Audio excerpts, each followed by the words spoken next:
It is the evening of June 18th, 1815. The Battle of Waterloo is over. Napoleon Bonaparte, the most feared military commander in the history of the modern world, has been defeated. The war that consumed Europe for over a decade is finally finished.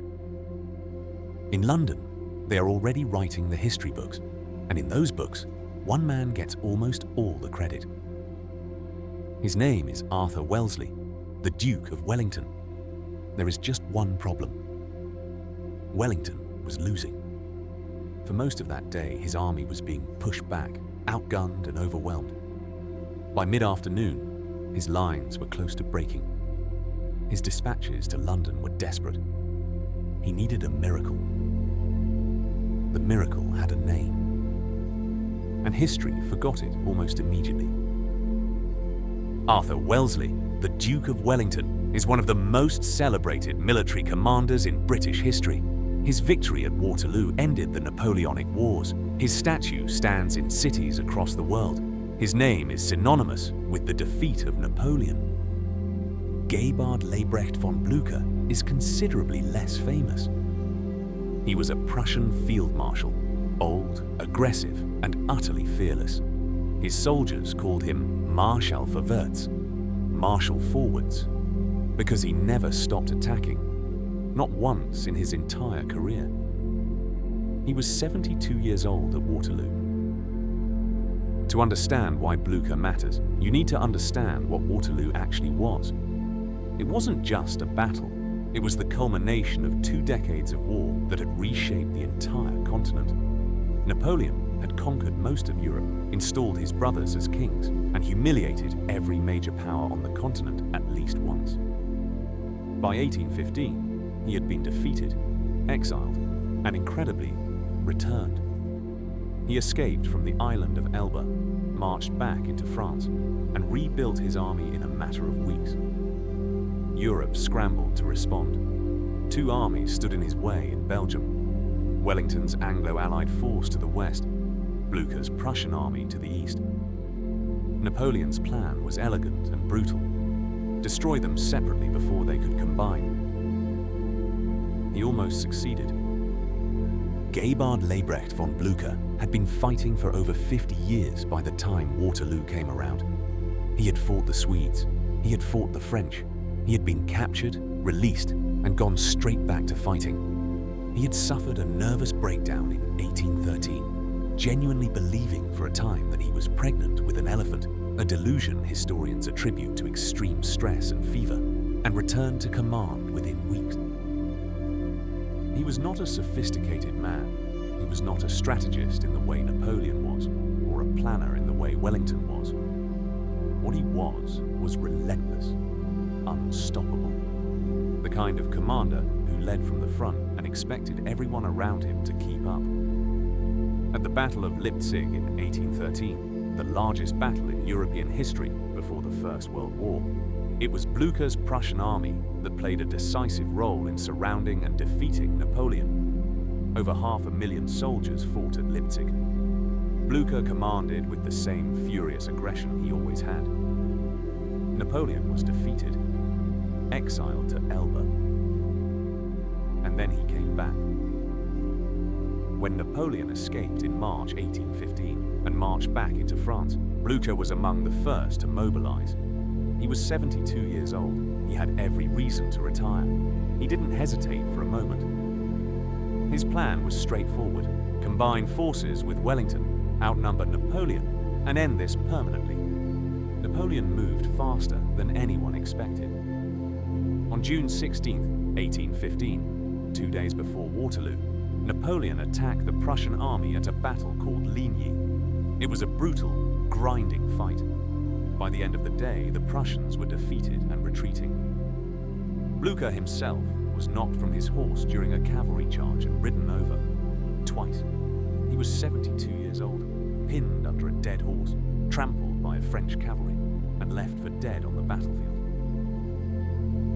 His aide found him alive. Barely. Any reasonable man would have been done.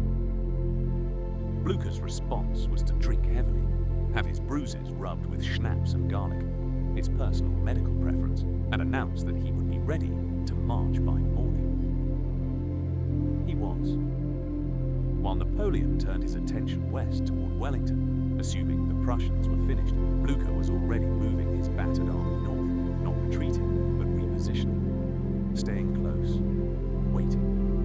He sent Wellington a message. He was coming. He just needed time. Wellington needed to hold. June 18th, 1815. The Battle of Waterloo.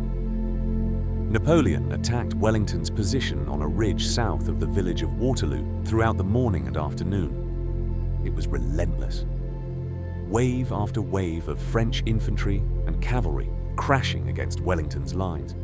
Wellington held, but only just. By mid-afternoon, the situation was critical. Wellington's army had taken catastrophic casualties. His centre had been attacked repeatedly. His Dutch and Belgian allies were wavering. Several of his senior commanders were dead or wounded. Wellington himself, watching from his horse, reportedly said he had never seen anything like it. That the battle was the nearest run thing he had ever seen in his life. He needed Blücher, and Blücher was not there yet. The Prussian army had marched through the night and through the morning. 70,000 soldiers moving as fast as exhausted men could move.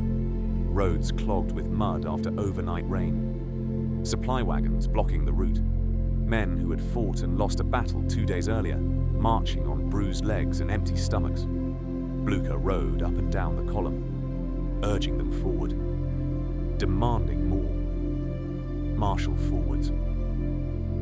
At approximately 4 o'clock in the afternoon, the first Prussian units began arriving on Napoleon's eastern flank. It changed everything. Napoleon had to divert troops to face the Prussians, troops he desperately needed for his final assault on Wellington. His carefully planned attack fractured. His reserve, the Imperial Guard, the most elite soldiers in Europe who had never been defeated in battle, was committed too late and against a line that had been reinforced at the last moment. The Imperial Guard was repulsed for the first time in history. Napoleon's army broke. What followed was not a retreat. It was a rout. French soldiers threw down their weapons and ran. Napoleon fled the battlefield in his carriage. The army that had conquered Europe dissolved in a matter of hours.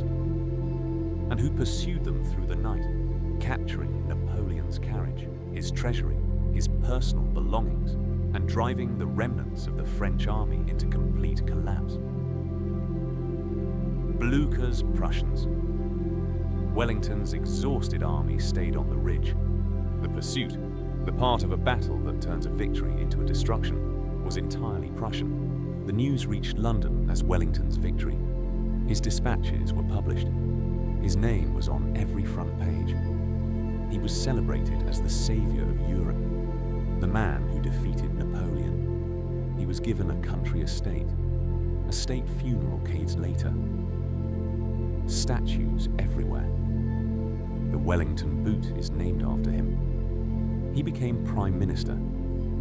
His legacy was cemented before Blücher had even finished writing his own account of the battle. Blücher's contribution was acknowledged, but minimized. British accounts of Waterloo emphasized Wellington's defensive genius and mentioned the Prussians as a timely reinforcement, a helpful arrival, a supporting act.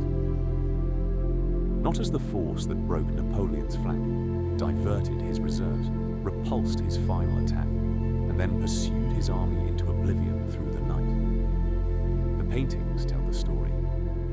Wellington at Waterloo, dozens of them. Wellington on his horse, Wellington surveying the field, Wellington meeting Napoleon's defeated commanders.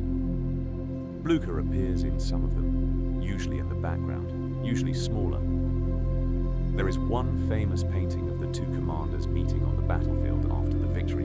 Wellington composed and elegant, Blücher reportedly greeting him with the words, "Mein lieber Kamerad," my dear comrade, and embracing him. It is a footnote in most British histories. Today, the Waterloo battlefield is one of the most visited historical sites in Europe. Wellington's Ridge, Wellington's headquarters, Wellington's victory. There is a Prussian memorial on the eastern side of the field. It is considerably smaller than the main monument. Most tourists don't make it that far. Blücher died in 1819, 4 years after Waterloo. He received honors in Prussia, a statue in Berlin, recognition from those who had served with him. But ask most people today who defeated Napoleon at Waterloo. They will say Wellington. Wellington didn't lose at Waterloo. He won. And he deserves credit for holding his position through one of the most brutal days of fighting in the Napoleonic Wars. But winning and getting all the credit are two different things. Blücher marched a beaten army through the night. He arrived when it mattered most. He broke Napoleon's flank, absorbed the diversion of French reserves, and then pursued the shattered French army when Wellington's men were too exhausted to move. He was 72 years old. He had been trampled by cavalry 2 days earlier. He had rubbed schnapps on his bruises and kept going. History gave him a footnote. There is a version of June 18, 1815, where Blücher doesn't march through the night, where his battered Prussians decide they have done enough, where Wellington's lines finally break in the late afternoon. In that version, Napoleon wins. Europe looks completely different. Everything changes. That version almost happened. And the man who made sure it didn't, the 72-year-old Prussian who got trampled by horses and kept going, is barely a name in most history books. That is what it means to be lost to history. If you think Blücher deserved better, subscribe. There are a lot more stories like his. And history has been quiet about them for long enough.